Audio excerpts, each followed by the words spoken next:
Okay. Good evening, everybody. This is Rebecca with Red True Crime, and this will be interesting. So, myself and Star decided to take a break for the weekend from the case because it just so much was building up and so much negative feedback was coming our way. And Sarah Carmichael has been doing the tour of all the YouTube podcasters, and they're listening to her story. They've viewed some of my videos, and I have been called to the carpet, so to speak.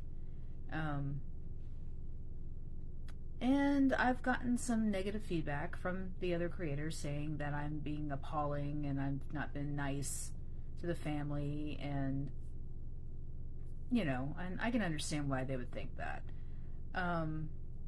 So first, let me say how sorry I am for making anybody feel upset, or anyone thought I was being too harsh on anybody else. But let me say this: everything I have said is the truth. Speaking on that,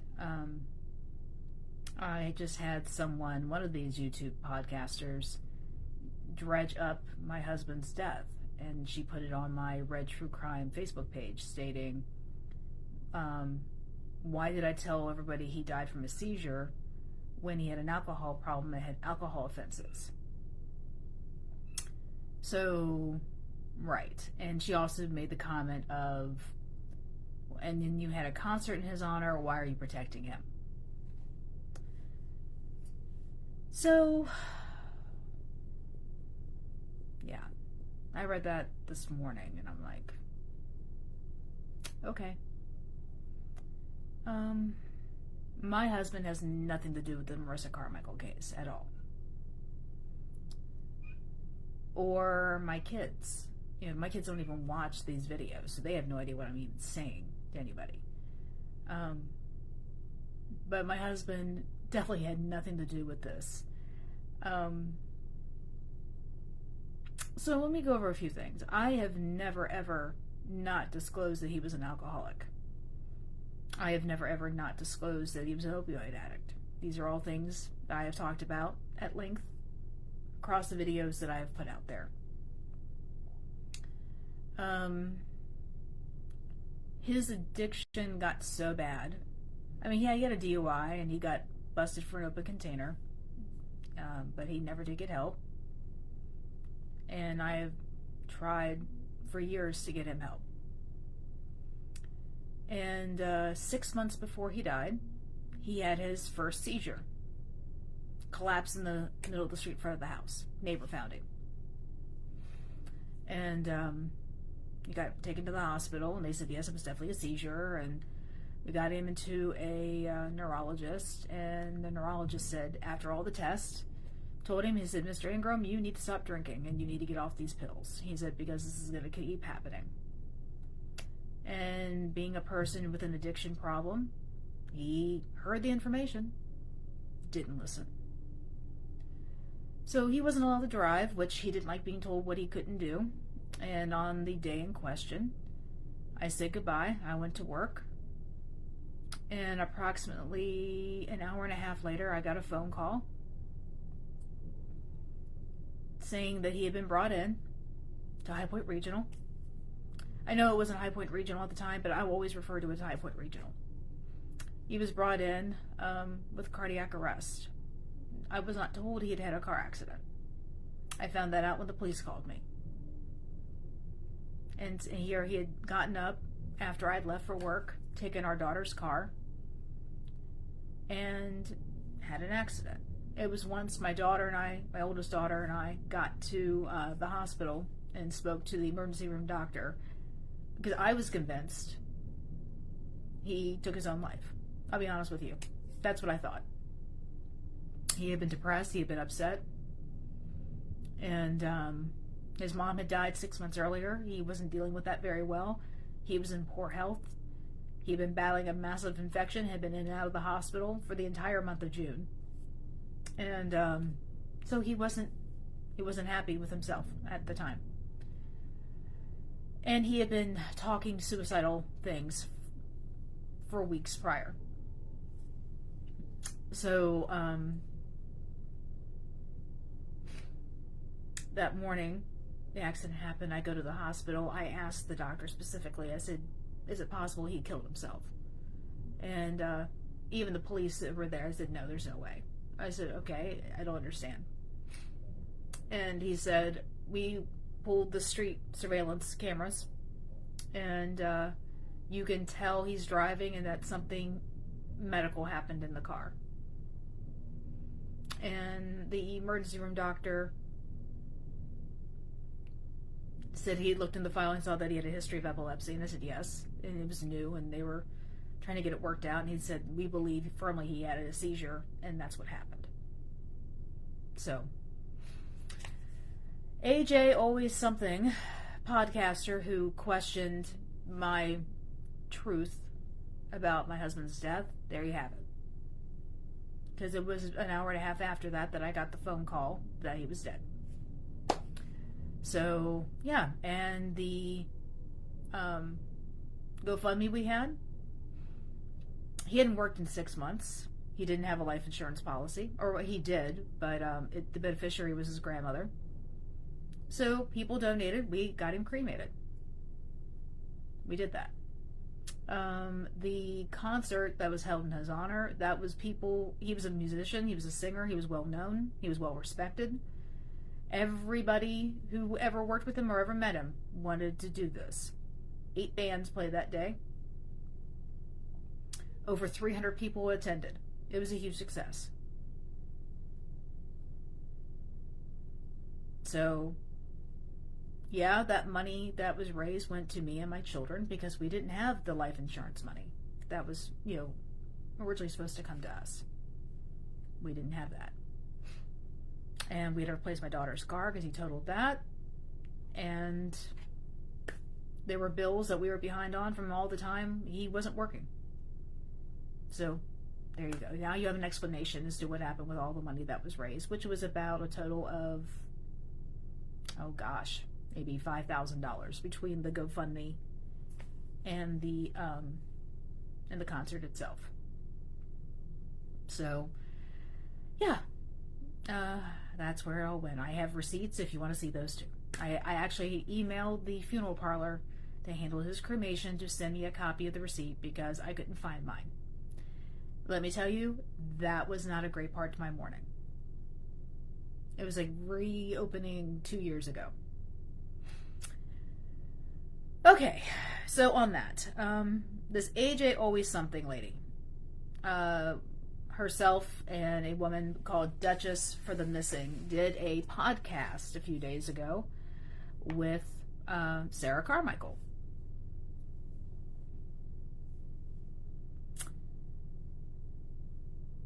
And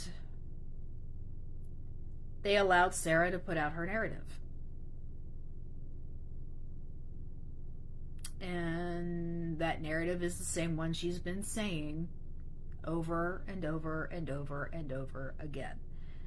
And let me tell you, I'm getting really tired of having to come on here and defend myself for saying what I say, even though I have the proof to do that. I have been accused of not speaking with the detective. I've been accused of making up stories. I've been accused of slandering Marissa's name, slandering the Carmichael family, slandering everybody else. And it's only slander if it's not true.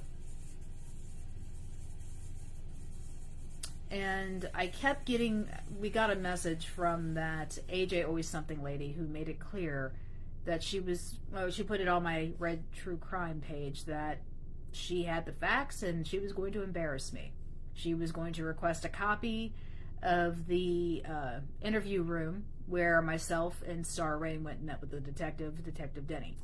She was going to request that. She was going to put that on there and expose me.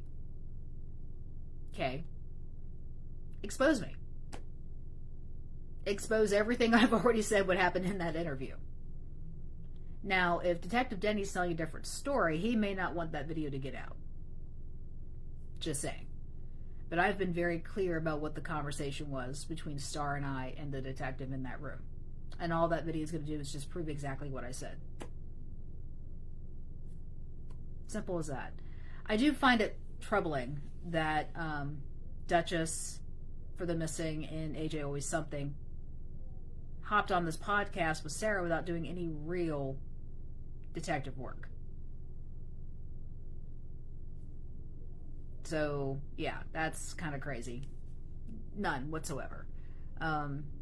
She even admitted to our group, because we were chatting with her earlier, that she knows Sarah's lying, and she's going to expose her. Okay, that's great. Expose her. Expose everything. But why come after me? Why come after me? I haven't done anything. I haven't said anything to you or Duchess. I've not posted on your YouTube page. I haven't done anything. But, so why come after me?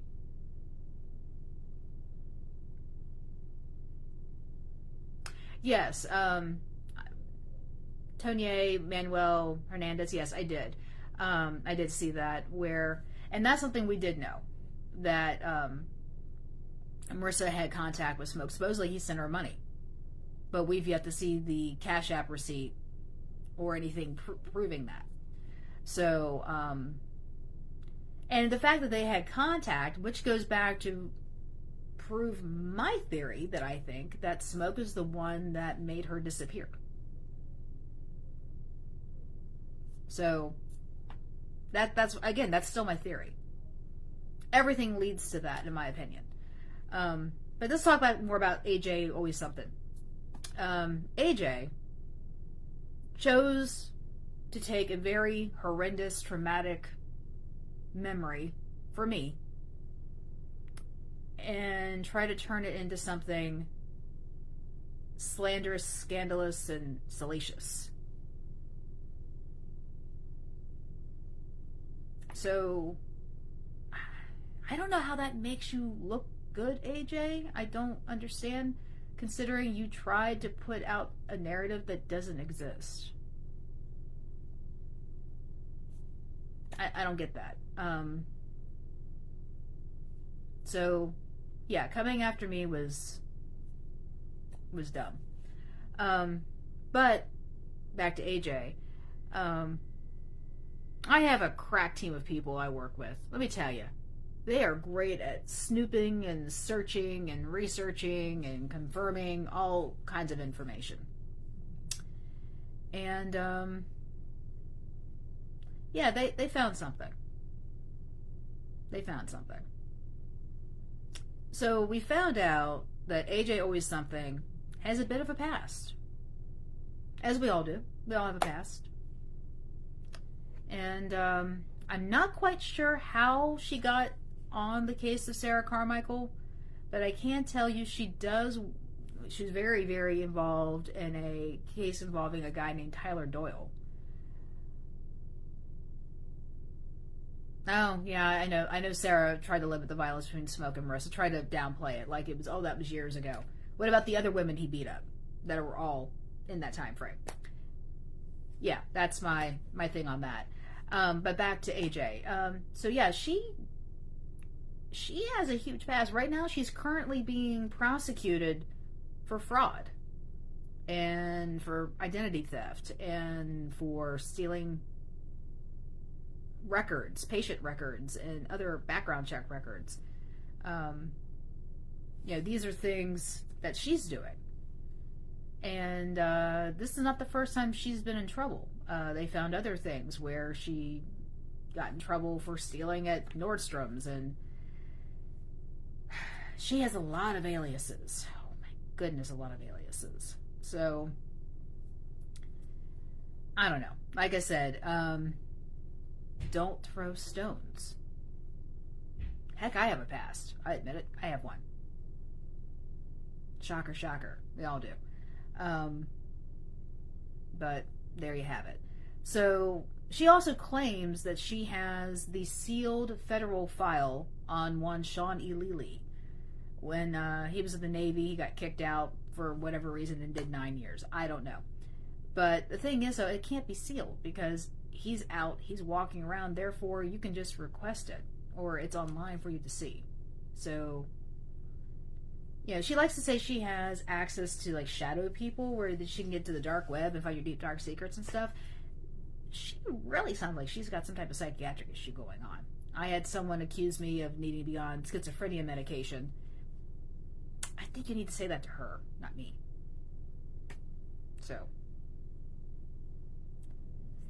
So anyway, so that's it on AJ because she's nuts. Duchess, if I were you, I'd probably cut her loose and not have her in your crew because I had Duchess on the podcast say, "Hey, Red True Crime, you need to be careful because people are going to be coming for you." And then guess what? People coming for me, especially AJ. And then Sarah did another podcast yesterday with somebody named TM.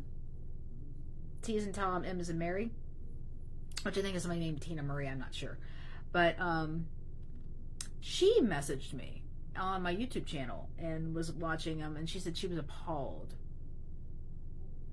She's like, you have less than 200 subscribers, and no one's going to respect you. No one's going to watch you. No one's going to do this. And I'm like, okay.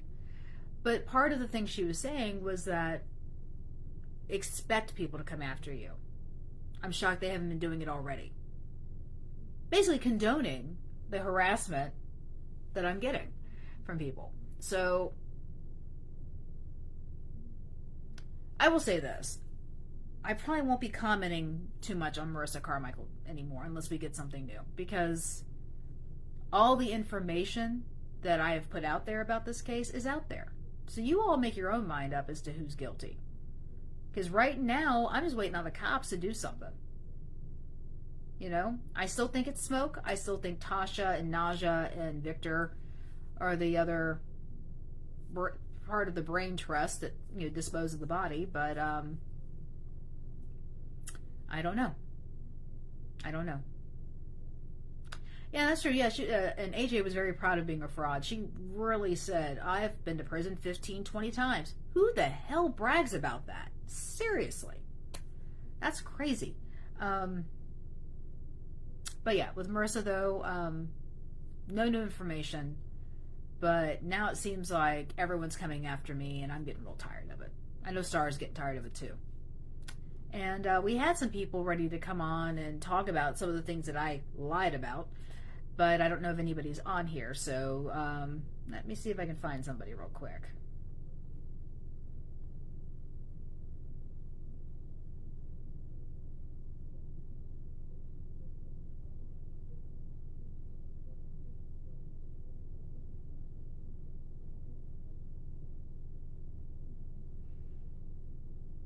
Okay. Alright, so I'm not seeing the people that were wanting to come on the live, but if you have questions, please put them in the chat now and I will respond to them in kind.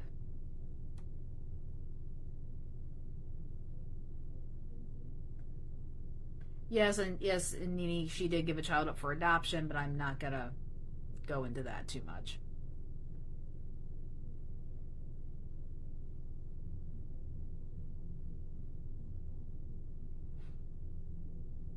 So, anybody has any thoughts on Sarah's live last night?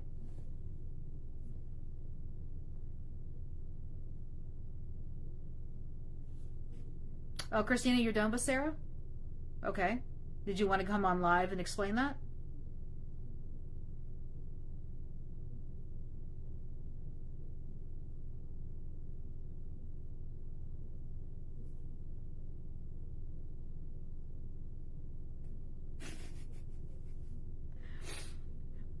Okay, my glasses are on now, Nini. Is that better? I want to say based on the girl's age, she's probably about 18 when she gave the girl up.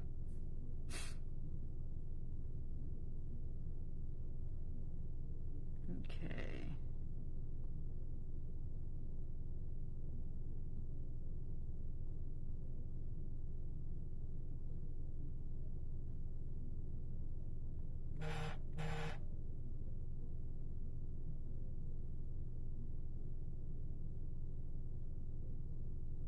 Okay, Christina, I'm having a hard time getting you added on. Can you make a request to join the live?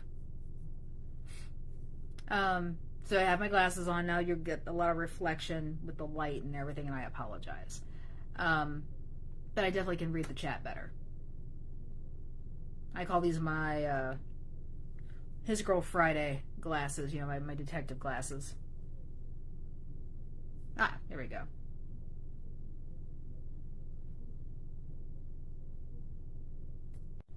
Okay, Christina Holt is joining us.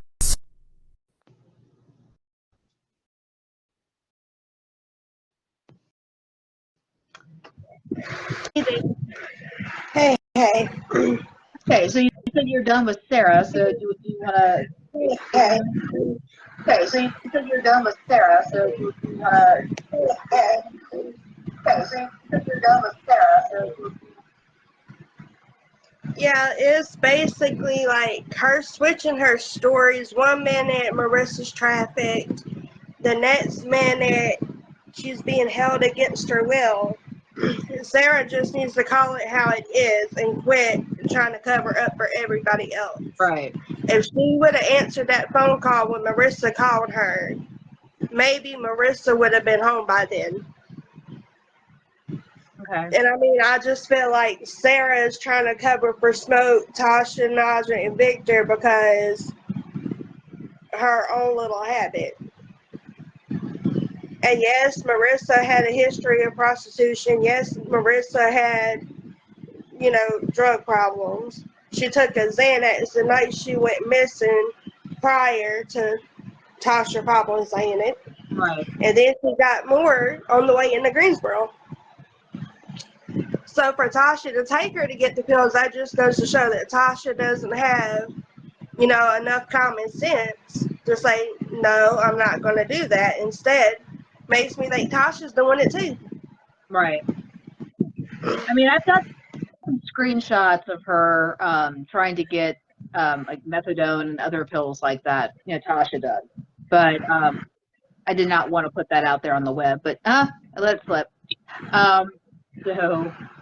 But I mean, The truth's got to come out, and Tasha's not saying nothing. Victor's not saying nothing. Naja's not saying nothing. Smoke, he's not going to say nothing at all because the child abuse and the, animal charges against them. But this is me. Right. Why would you say something so harsh about your child's mother? Like, what type of parent will put down another parent? Right. Right. And I mean, it's just sad to see it come to this circumstance. I mean, Marissa, yes, she had her problems. Tasha's got hers. Sarah's got hers. Everybody's got problems. Right. But the main goal is finding out what really happened to Marissa and quit telling lies about it. If you don't know nothing, say, I don't know nothing. If you know something, you need to say it. Right. I mean, it makes no sense for Sarah to defend Smoke like she is when she's the one who pressed child abuse charges on him in the first place. Right. Because when I had court that day about my son and they were in the courtroom, that feeling was so unsettling and so uneasy. I just wanted to get out of there. Mm-hmm. I was like, I don't know what might happen. I don't know what might be said. And then Sarah kept looking at the back door, looking towards me because I was sitting by the back door. Mm-hmm. And I wanted to approach her, but I'm like, no, we in the courtroom. This ain't the right time. This ain't the right place. Mm-hmm. I mean, I know she's missing Marissa. Everybody does. Everybody just wants her home. Right. But for her to be covering for Smoke, something's not adding up on that part. Now, that court case, when you were there, do you know what they were there for on that day? I believe they were there for the kids that day. Okay. So was it DSS court? It was DSS court. So they were already in foster care. Yeah. Okay. Yeah. It hurts my heart for them kids being in foster care and then their mother, no telling where she's at, if she's still with us or not. It's scary for them kids. Right. I understand that. Because says here apparently Sarah last night said on the podcast that children didn't go into foster care until Marissa went missing. But we all know the kids were in foster care months before she went missing. I mean, I don't believe anything Sarah says because she says Marissa's being held against her will. Then she says she was being trafficked. Then she was saying she got a promotion. Sarah really don't know what happened to Marissa. She's just guessing. And she's still saying Jersey and Sean had something to do with it. Right. Jersey and Sean are marked as a witness. They're no longer involved in it. Right. The ones she needs to look at is Naja, Victor, and Tasha. Right. Especially Tasha, because Tasha took her into Greensboro, dropped her off, and then, God forbid, was probably following her around the whole night. Mm-hmm. Because from where Smoke lives to where Tasha lives is 17 minutes apart if you go down Unity. Mm-hmm. But if you go down Trinity, it's like 7 minutes away. Mm-hmm. Gotcha. And then the white truck that Tasha was driving when they were finding Marissa, that's Victor. It belonged to Victor. Right. And Naja was in the back seat with Tasha trying to find Marissa. So why would them two be out finding Marissa and doing a search party if they didn't have a guilty conscience about something? Right. Right. And I don't want to, point the finger or call the kettle black, but Tasha needs to start speaking. Well, because clearly Tasha has been speaking. It's just been, I didn't do it. I know nothing. I'm not talking on this case. Or she gets on my YouTube channel and leaves all kinds of messages like, you're wrong, you're stupid, you're ridiculous, I'm suing you. The same thing day in, day out. I mean, because, Tasha's not a rain or sunshine either. She had history with CPS herself. Right. Just like Marissa, just like any, parent struggling out here mentally or whatever the case may be. Sorry. I'm not saying Tasha's the main one that done it, but for her to drop them off and then have a guilty conscience and going to go find Marissa, that don't add up. Right. When Tasha knew Marissa was missing, Tasha should have called the police, and then she should have contacted Marissa's mama to let her know what was going on. Right. That's crazy because, I feel for those kids because their mom's gone. They don't know where mom is. Who knows what the adults are telling these kids, Exactly. And Sarah was saying that the oldest girl gets on the internet all the time. And it's like, okay, then they need to watch this because if she Googles her mom's name, stuff's going to come up. Forget what I'm saying. Marissa's social media is going to come up regardless. And then that's when that child's going to have answers like, okay, where's my mom at? Right. I'm seeing all of this negative stuff and where's my mom? Missing birthdays, missing court dates. That's not like Marissa. Right. Especially over a child. Like, I couldn't imagine. Now, and I got a child in foster care myself, so I know that pain. Right. No, I understand. Let me, off the topic of the kids for just a minute. Do you know Chloe and Destiny? Yeah, they were real close friends with Marissa. Okay. Do you know why they're no longer friends and why they had assault charges put on Marissa? It was over an altercation. I guess the guy was involved that liked Destiny or Chloe, and Marissa wasn't happy. And we know Marissa has a past of, being with men. It's all over social media. It's how she presents herself.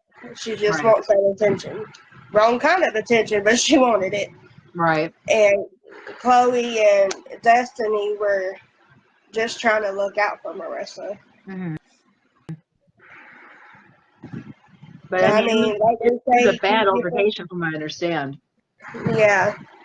And it's like I've always been told, keep your friend close, but your enemy closer. And it's hard, to even make friends and trust people because you don't know what their intentions are. Right. Do you know anything about the speculation of who's the father of Marissa's oldest child? I believe her stepdad's the father of the oldest child. And why do you say that? Because Marissa's mama and him wasn't married to start with. And then Marissa's mama let Marissa do whatever she wanted to in that house. She gave the kids melatonin so she could have sex with guys in the house. And then sometimes Marissa would get, ill with her mom and her sister and, either cuss them or push them. Marissa had a tendency of, anger. And I think it was anger towards Smoke that she was holding in, but taking it out on everybody else. Got it. Okay. Got it. Okay.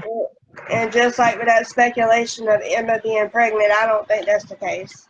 Right. I think they're just trying to get attention because Marissa's missing, and they're just trying to cause more drama to the situation.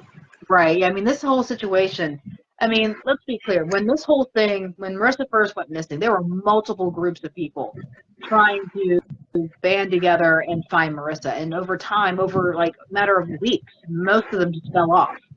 And if you ask any of the ones that are no longer involved, you ask any of them what happened, they'll say, can't deal with Sarah, can't deal with the family. This whole thing's been a mess from jump.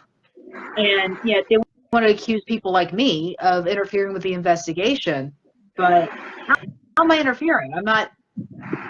Right. How are you interfering when most of your information you got from Sarah anyway? So if she's calling you a liar, what is she? Very good question. Very good question.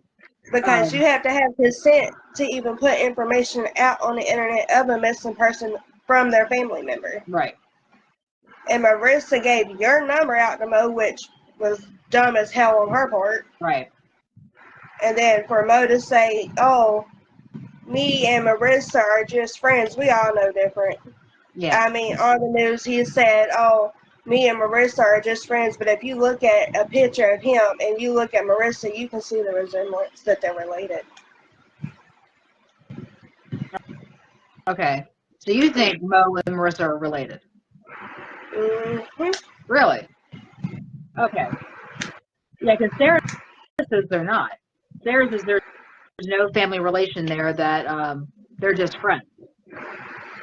But that's crazy. I didn't even think about that. Anyway, any other bombshells you want to drop? I mean, I'm just praying for the kids, hoping when they get older, they'll find support from somebody that they can actually trust and get the help they need through all of this, because foster care is rough. Then when your parents missing and your dad, he's not wanting to step up and be a man about nothing. I mean, them kids are having it rough right now. No, I understand. Because, I mean, any child would, especially in their situation.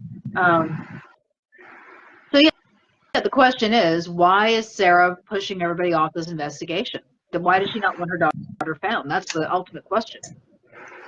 I mean, me personally, I believe Sarah knows where Marissa's at, and I think Sarah knows that something happened to Marissa, because why would you push away help that you're getting to find your daughter, even when people have busy schedules, busy lives? They're taking their time out of their day to help you. Right. But yet, you disrespect them and belittle them. Like, who does that? If that was my child out there missing, yeah, I would contact the police, but the first person I would contact would be you. I mean, Right. You're the one breaking your back. You and Star are breaking your back trying to figure out what really happened to Marissa. That's the question. Like, what really happened to her? Where is she at? Right. That's just like that screenshot I sent you earlier when Sarah's like, oh, Marissa's been missing for 6 weeks. It's been more than 6 weeks. Right. It's almost June, and she went missing in January. Yeah, it's been 5 months almost. So, I mean, maybe Sarah needs to be questioned on A, why is she covering for Smoke? B, why is she trying to tell people to back off the investigation? And C, does she really know something that we don't know? That's a very good question. I think she knows more than what she lets on. But I don't understand how a woman like Sarah can watch a man beat on her daughter and then, be a witness on a domestic violence case and then turn around and start defending him when her daughter's missing. I don't understand that, because if he was beating on my daughter or my son, I would not be taking up for him the way Sarah is. I mean, I know she's concerned about the kids because, he is the dad of the youngest four, but not the oldest. Mm-hmm. But at the same time, Sarah's got to face it. Marissa's been gone this long. No trace of voice, appearance, nothing. Right. And she contacted her stepdad, and she contacted Smoke that night when she went missing trying to get home. Right. All from Sean's phone. Let me answer a question that's been put in the chat. Tammy Wood Hughes. Did she meet Smoke before she moved from Princeton Street?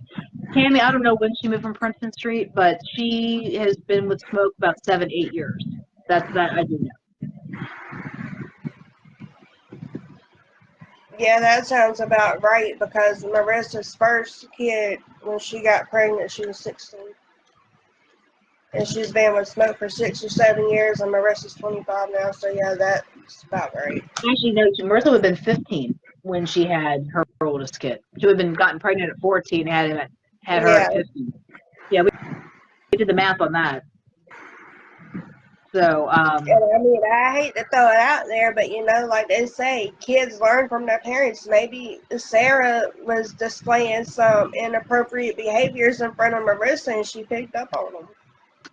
That, I don't know. I mean, we came across one guy in our investigation that knew Marissa when she was underage, and he had a intimate relationship with her, and he actually thought he was the father of her twins. Oh, wow. Yeah. That's a bombshell. Right. And when we brought up the age aspect, he's like, hey, she said she was 18. That's all he kept sticking to. I'm like, okay. Yeah, so that was a fun conversation. So, yeah, we know Marissa lived her life out on social media. She had no problem hiding what she was into or what she wanted to do. She didn't care. She didn't care who knew. So, again, talking about the things she already put out there, how's that planning? It's not. I mean, it's not. If Sarah would sit down and look at Marissa's Facebook pages, what she posts, she would see the lifestyle that her daughter's into. Right. Right. I mean, that's just like my son. He's 4 years old, and when he gets on my phone, I'm like, I put the lock on it where he can only watch his kid YouTube movies. Because I know when he gets on the social media, he's going to, see stuff about people talking about his dad or that he's a foster care kid. My child doesn't know what's going on right now. Right. I mean, yeah, he's 4 years old. He's got developmental delay, but he's got a heart of gold. His first language was sign language, where he talked with his hands because he didn't know how to communicate. So, for Marissa's son not to have no arms and mine to have developmental delay, I can see the struggle that kid's going to have when he gets older. Right. Like feeding himself, changing himself. Like, he's going to have it hard. And not having his mama there is going to really make it rough. Right. I agree. I can't agree with that more. I mean, I have a special needs kid. I mean, he's an adult, but I worry about that all the time. What's going to happen to him when I'm gone? Right. He's a bit better off than some. I mean, he's very high functioning, but you still always wonder and worry. So.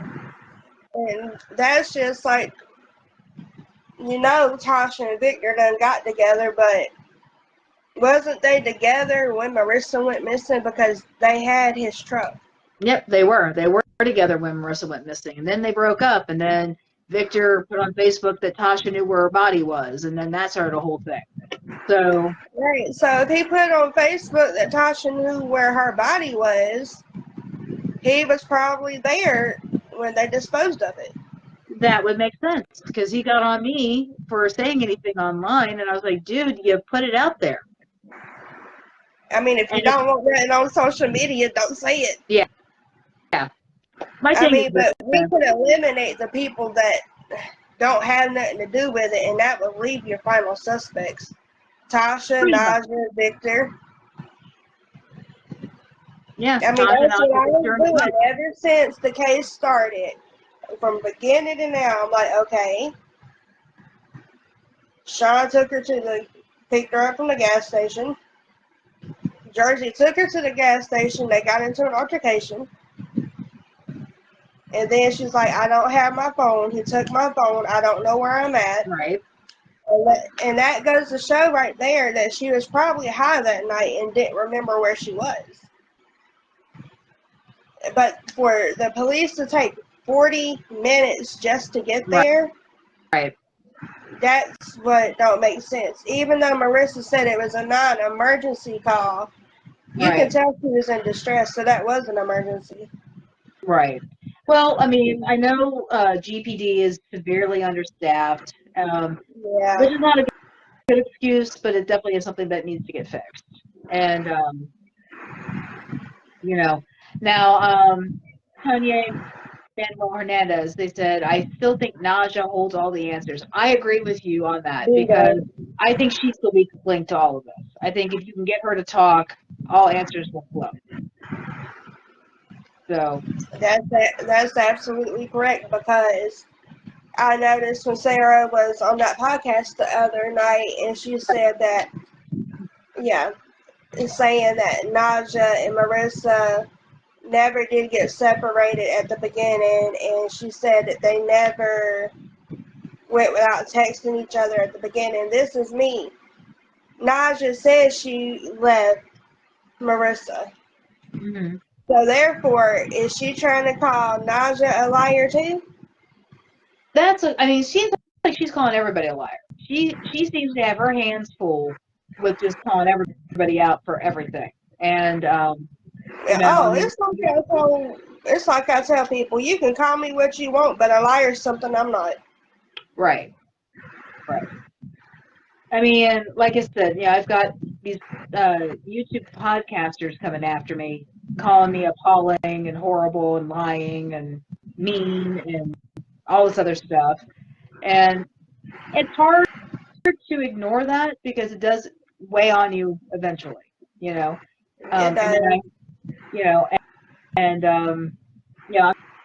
trying to keep up the good fight, but at the same time, there's just not a whole lot more to discuss on this case, because Naja's not coming out talking, and then you got Victor saying that he knows where the body is at. If he knows where Marissa's at, then why didn't he take somebody to it? Right. I truly think that the answer will be found out soon, because people are going to crack under pressure. They're going to have to. I mean, I'm not done talking about this. Now you've got Sarah doing the podcast YouTube channel circuit, so God only knows how many other ones she's going to be popping up on. And I mean, because from start to now, every time Sarah has opened her mouth, her story has changed. Throughout this whole investigation, her story has not stayed the same. Right. And yes, it's overwhelming. I'm sorry, so people are asking questions. It's overwhelming for Sarah, but don't let your emotions hinder this investigation. Right. The way Which you makes feel me wonder if she really knows what's going on. I mean, deep down, I believe those would be your final four: Smoke, Naja, Victor, Tasha, and her mama. Yeah. And I think her mama's feeling guilty for not picking up the phone the first time Marissa called. That's probably why she keeps lying. But there's no sense in the lie. No, there isn't. no sense in any of it. I mean, you go back through all the court records and you see multiple instances of smoke and domestic violence with Marissa and other women. You see Marissa having been charged with domestic violence or assault on her friends, on other people. I mean, there was a couple cases of that. Sarah and her elderly neglect charge, which apparently got dismissed, but she was charged with it. This happened. So many things are going on with this case, and it's mind blowing to see how all of this plays in a role. Because like 4 days before she went missing, she went to court and had a child support case dismissed over her oldest kid. And then she was supposed to go to court 2 days after she went missing for another child support thing with smoke, and that got dismissed because she never showed up. Now, I've got people saying it doesn't matter that she didn't show up because he's supposed to pay child support to the state because the state has the kid. Okay, that's all well and good, but maybe he didn't know that. I mean, maybe he didn't know that, but technically, with Marissa working, and by law, with her working, she won't be, required to pay child support. That would be on Smoke's end. Right. But, she had put it against him to get child support, I guess, for those kids. Because it was asking for child support, medical benefits, and paternity. That tells me that he never signed off on paternity for those kids when they were born. He probably didn't. And with them being in foster care, CPS can get DNA tests done. Okay. All right. So, Tanya, you asked the question, who did she have in court for the oldest child? So, the person she had in court for the oldest child was a guy named Thomas Elvis. So, he also goes by the name of Cole Elvis. But on the documents, it's Thomas Elvis. And that case was dismissed, voluntarily dismissed. That was what was listed in the court on the website. So, and also they did the same thing there. They were looking for child support, medical benefits, and paternity. And then the case was voluntarily dismissed. So, I don't know. Does that mean that the paternity test came back not Thomas Cole's kid, or did they work out some arrangement outside of court? I don't know. But I gotta believe, because they ordered paternity, it probably wasn't his child. So, any other questions out there, everybody? And I know we're still waiting to hear back about the person that had found those yellow shoes. What's the update on that? I have not had any update. For whatever reason, people are not calling me back. Maybe it's because I got podcasters calling me a liar. I don't know. Tanya, what records? Tanya's asking if those records can be pulled. Which records are you referring to?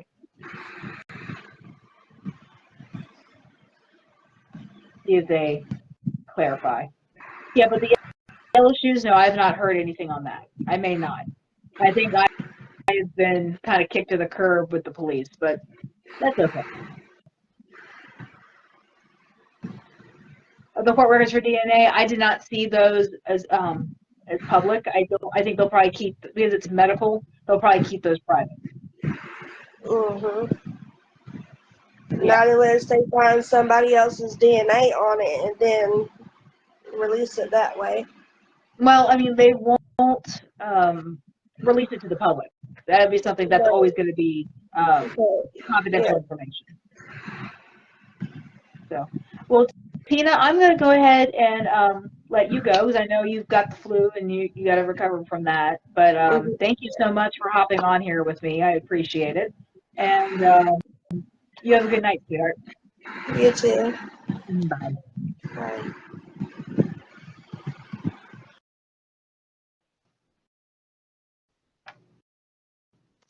Okay, so that was Christina. She gave us her 2 cents on the situation. Basically Sarah's a liar, and Smoke did it with help. So that's to sum up everything she was saying.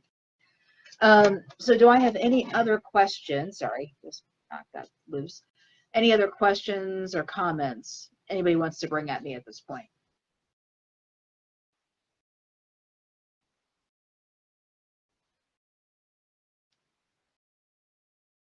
Bueller. Someone did make the comment that I should do a live with AJ Always Something and Sarah and a few of the other podcasters. I am completely open to do all of that. I would love to do a back and forth with them, but I don't see them wanting to do it. So again, those podcasters are AJ Always Something and Duchess for the Missing and a person named TM. If you just put in on YouTube TM, you'll pull up the page. But those were the three that have come at me so far. And, or the Duchess, yeah, whatever her name is. But like I said, I would have no problem doing a live with them.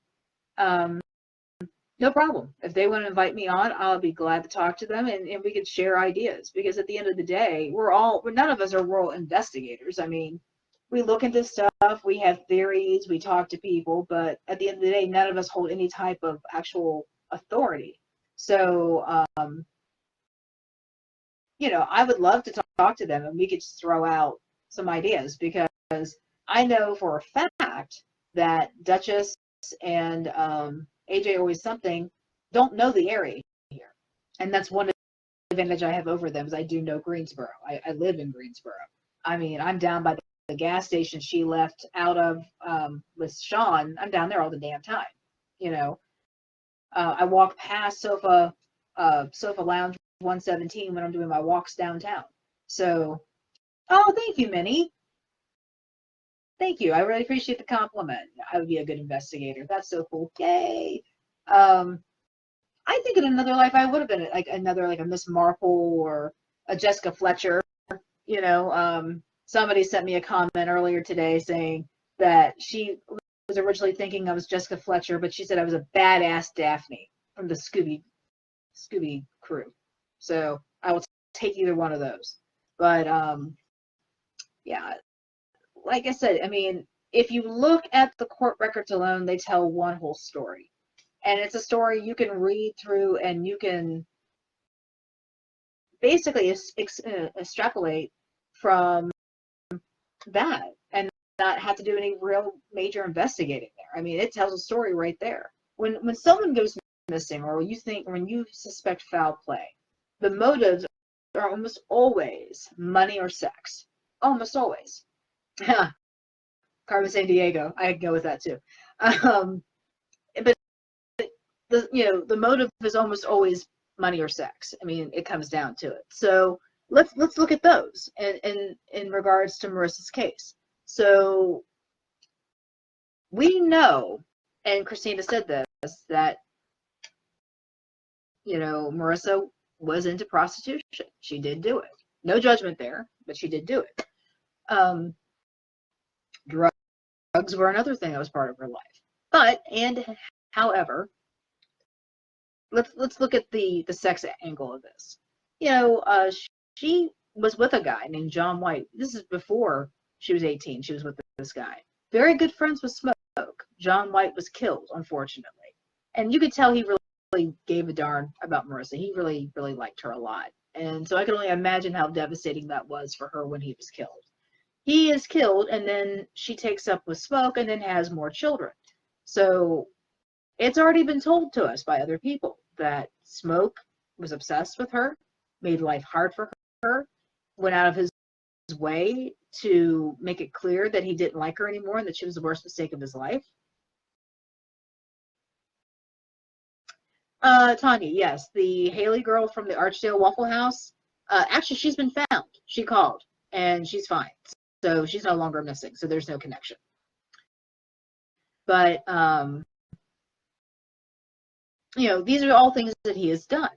So it would make sense if she is basically messing around with other people's boyfriends, which we've had several people that have known her for years have told myself and the group that she had a habit of sleeping with people. He may take an issue with that. I mean, let's play back that night. She leaves High Point, stops and gets pills in Greensboro, then goes to Mo's house. Naja said that she and Mo were having sex. This is from Naja. Naja leaves and goes to her boyfriend's place. Mo and Marissa leave, goes to some billiard hall, and then go from there to the Sofa 117 lounge. She leaves with Jersey. Now, she does go to the 2 to 6. Now, we've been told she never went inside. I've heard that from multiple people. They never saw her inside. But she was seen in Jersey's car with him having sex. So that's guy number 2. Does that. And then she and Jersey get into an altercation. He drops her off the Exxon. She goes in. She makes a 911 call. Leaves minutes later with Sean. Now, that's like, I think she called around 3:41 in the morning, but she's in Sean's car making phone calls at 5 and even 6 a.m. So here's my thing. Sean, I don't know if you understand GPS, but if you pick someone up and say, hey, I'll give you a ride, Greensboro to High Point's like 20 minutes. So why was she still hanging out with you all that time for like 2 hours making phone calls? I mean, you could have just dropped her off and back in no time. That's my question there. So if she was making phone calls from your phone and you guys were together all this time, what else were you doing? So this is where speculation comes in. Because we know, we've been told she was sleeping with Mo that day. We also know, or we've been told, I should say no. We've been told that she was having sex with Jersey.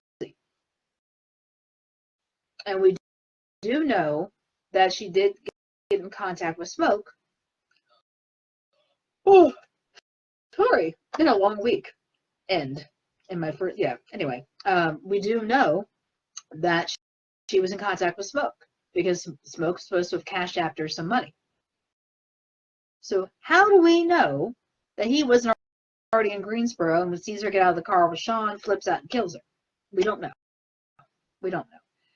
I mean, we were told that Smoke was paying Tasha to follow, keep tabs on Marissa, follow her around, report back. Sounds like an obsessive person right there. So there's the sex angle. And that's the other thing, yeah. I mean, Sarah keeps saying that Sean's a stalker, that he stalked Marissa for years. So if she was so afraid of him being a stalker and all that, why did she get in the car with him? That so does not make any sense. So I don't think she ever, I don't think Sean was ever her stalker. And back on Sean, he may have a criminal record and he may not be a great guy, but he doesn't have the phone and he doesn't know where she is. Cops have told us he's a witness. That's it. They've said they've investigated him so far that there is no further other place to investigate. So, and that's the other thing. Yeah, good point. Why were Sean and Sarah texting back and forth about Marissa if he's a stalker? Why? She never made it clear. She made it clear on the phone that this was a non-emergency issue. She just wanted her phone back. She wanted to get home. Not, hey, I'm in trouble. I'm afraid for my life. I'm afraid for my well-being. None of that was ever said. None of that was communicated. None of that was ever expressed. So, I mean, she really wanted her phone back. It must have been a really cool phone. I have no idea. But she wanted her phone back. She was not leaving until she got it back. So,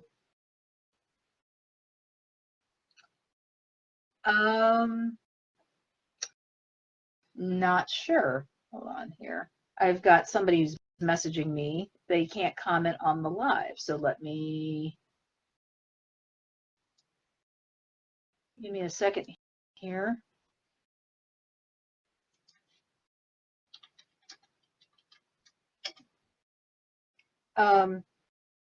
Not sure. Somebody was actually trying to comment and she's not able to, and I'm not sure why. That's kind of weird.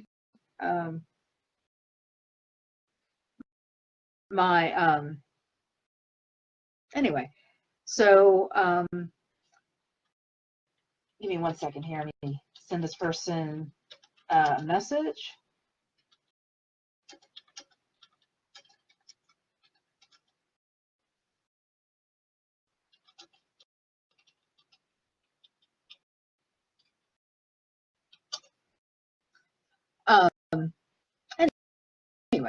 So,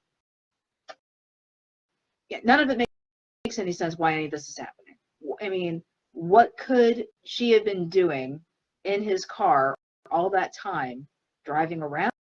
What? I mean, again, he could have gotten to High Point and back and been done for the night. So there was some plot in play. Whether it was how premeditated it was, that's a good question. You know, was it from the second they left the house, like before they left, like, okay, this is what's going to happen tonight. We're going to abandon her. We're going to leave her without her stuff.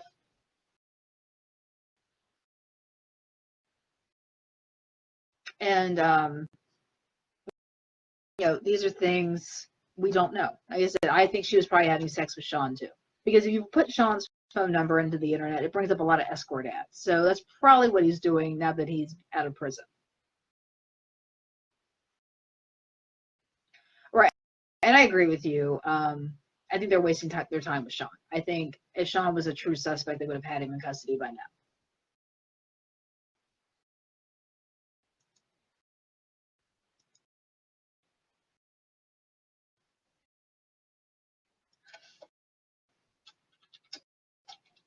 So I've got somebody who wants to comment, but she wants to stay. They want to stay anonymous. So they are privately messaging me here, and I'm just going to read what they say on live. That's okay for everybody. Even if it's not, I'm still going to do it anyway because it's my live and I can do what I want. So because apparently I have a limit of how many people can be on live, which is weird because I've had more than 17 people, but I'll have to look into that later. But as I was saying, let's see. Yeah, I agree. Like Sean is a red herring. I think he's a red herring. I think, but that's the sex angle right there. I think the money angle is the fact that Smoke has 10 kids and she put child support on him, and that's a lot of back support they're going to make him pay. There's the money angle. But like I said, whenever you have a case like this where someone goes missing or they're presumed dead or the possible homicide or whatever, comes down to sex and money. It really does. Jealousy is another one, but I don't see him being jealous of her. I think it's more a control factor than anything. So, but if anybody else has any other questions, let me know, and I'll be glad to respond. So, person's typing, but don't have a question yet or a statement, so I'm waiting on that. And I may not be able to be on here too much longer because my phone is about to die and I don't have my cord.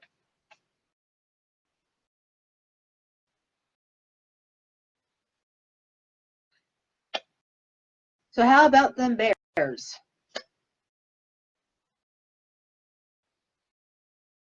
Yeah, I know it's not football season, but still. Seems like P. Diddy is really getting brought up in the news a lot here lately. You know, all these people coming out of the woodwork to talk about him. I hope they get the justice they deserve.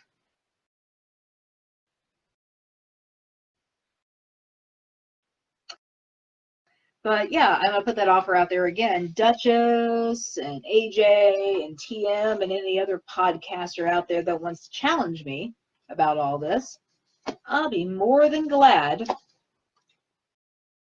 to talk to you. I'm not afraid. I'm not afraid at all. Because at the end of the day, we're all about finding the truth and finding a woman who's missing and giving her family closure. And yeah, I've been harsh. I've probably been too harsh at times. But I'm flawed. I'm human.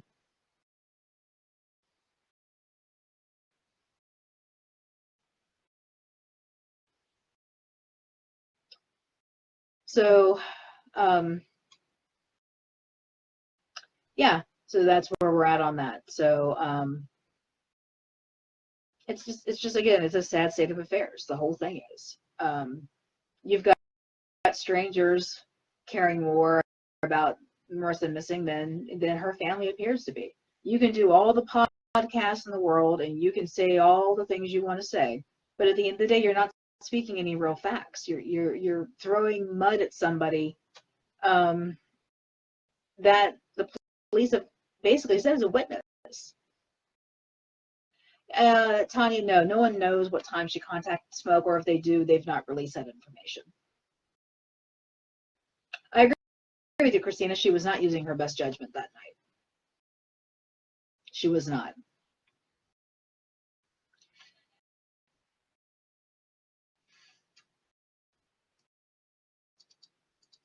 Okay, I got a very long thing to read here. Let me see.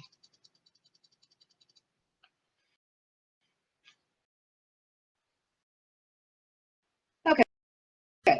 So this person's saying that the reason that Smoke is tied to the house on South Road, that's interesting. So we're starting there. So when we did a search on addresses and whatnot, Smoke appeared to be connected to the house on South Road, which is where Marissa and her kids and Sarah and all them were living. So Sarah's house, it's because him and Marissa was together. He lived there with Marissa. So that house was Marissa's grandmother's house, which was Sarah's mother's house. And when she died, she left it to Marissa, and they've always lived there even when she was alive. Wow, I did not know that, guys. Left it to Marissa, and they've always lived there even when she was alive. And when her and Smoke got together, Smoke moved in over there, which was disgusting because Marissa was only a child herself. Now, Smoke is perfect motive to do it. She was going to testify in court against him for the child abuse charges. And whoever said that Marissa was going to court for custody is a damn liar, because Marissa was never going to get them kids back. She never intended to get them kids back the same day that they went to foster care. She partied up for everyone or whoever, that Duchess and AJ and the people that comment and things on her life saying that Marissa had a set income, she wasn't involved with prostitution or drugs, is lying. And that ticks this person off for Sarah to sit up there and lie when this person themselves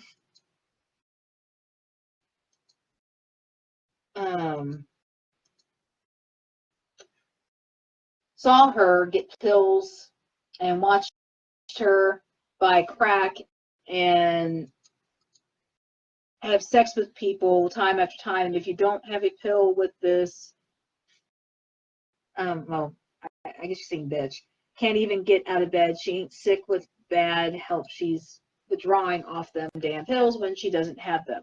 Okay, that was a lot right there.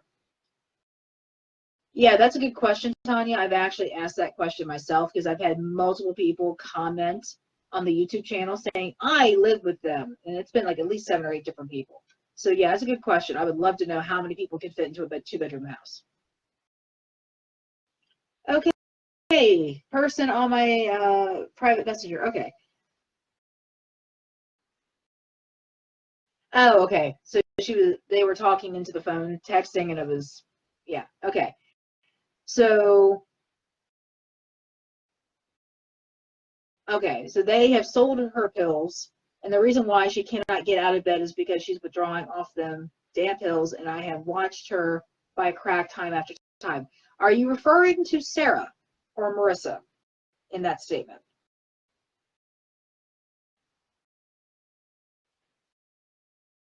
Oh, hey, Stephanie. Oh, we're going over a lot of stuff tonight. You're going to have to go back and watch. It's a lot.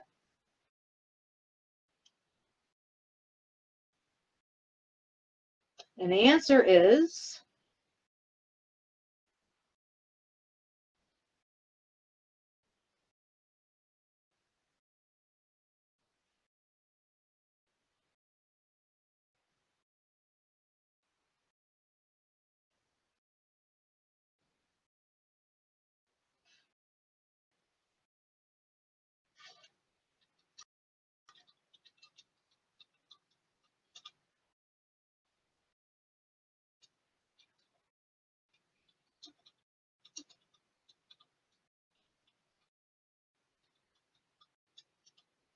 okay.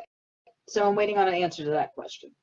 talking about the person withdrawing off pills and whatnot, and crack. So yeah, so Stephanie, recap. I started off talking about my husband's death.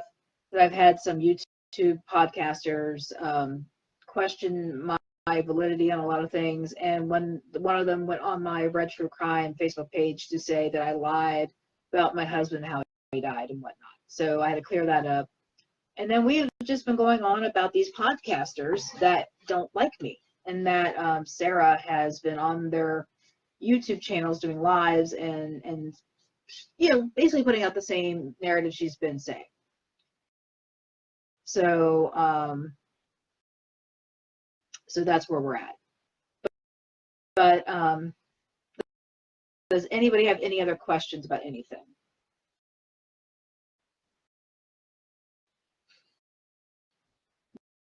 While I'm waiting on this person to answer the question about the bills.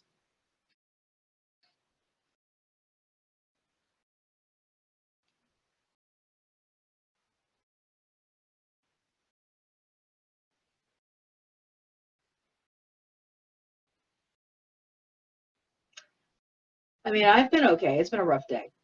Having to rehash my husband's death was not the highlight of my day.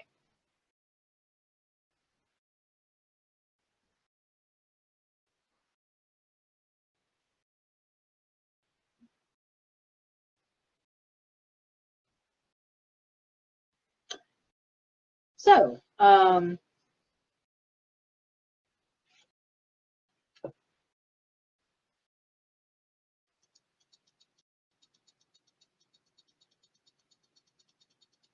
my goodness. Okay, so this person's saying they don't understand why people keep talking about Sean. Sean is no longer a suspect, and you can't stalk someone who's willing to tell you where they live. I'm talking about Sarah is the biggest drug addict in High Point, Greensboro, Thomasville, or I'm guessing Winston-Salem. And Marissa was the biggest pill popper there as well. I don't want to hear nobody about her being not involved in prostitution or drugs and had a set income. I can just bet you my whole check. Friday, Smoke did not do it himself. He paid someone to do it. Like I said, it was weird how right before she goes to court to testify against him, she becomes missing. It doesn't take a rocket scientist to figure that out. And I wish they would just leave some of it out of it. If the detective investigated him to the fullest, what else can they do when the guy sees why Sarah can't find her daughter? Because she's worried about someone that she knows had nothing to do with it.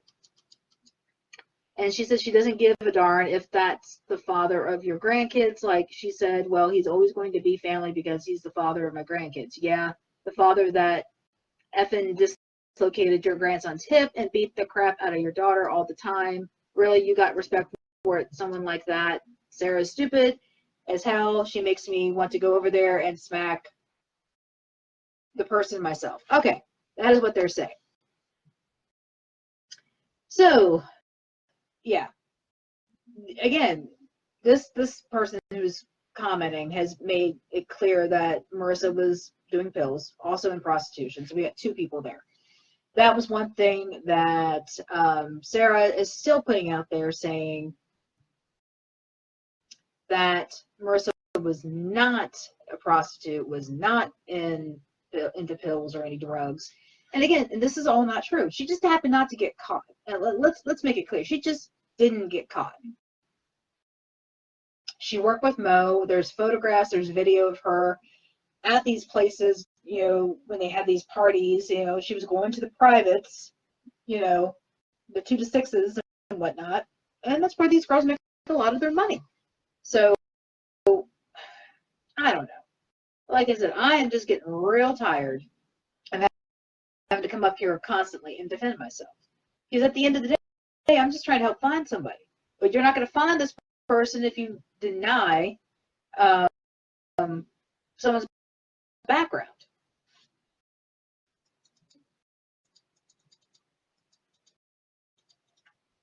Oh, and I'm now finding out Mo was not the only person that Marissa worked for. Who else did they work for? That would be great to know.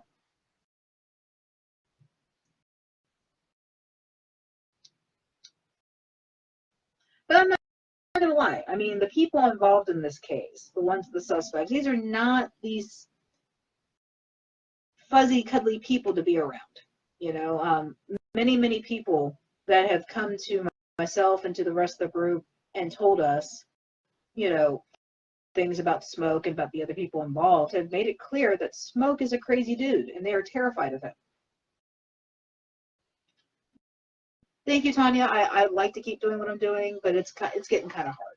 I'm not going to lie. My oldest daughter does not want me doing this at all. She is terrified that someone's going to hurt me or hurt one of them, and that's a valid concern. I'm not gonna lie about that. But these are things I enjoy talking about, cases like this. So,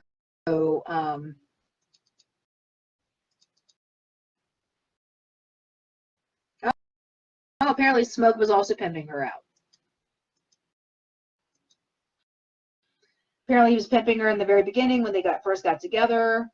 I mean, I don't understand why Sarah just won't tell the effing truth. I don't understand me for effing years and years and years and years. They're worthless. They're nothing. I mean, they shouldn't even be able to breathe the same effing air we breathe. Wow, that's some condemnation right there.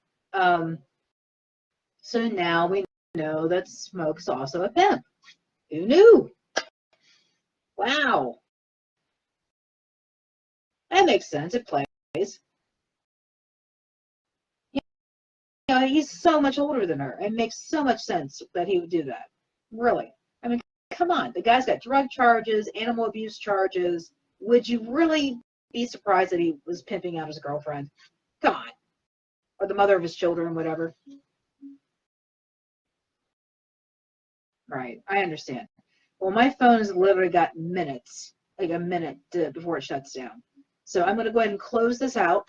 Thank you all for joining me. Thank you for hearing me out. And I'll do another live about this probably in another day or two. And thank you again. So this is Rebecca with Red True Crime. Go to my YouTube channel, Red True Crime. Subscribe, like, share, comment, criticize, whatever. And you can also check me out on Facebook. So you all have a great night. Be weird, be rude, be safe. And thank you again. Bye.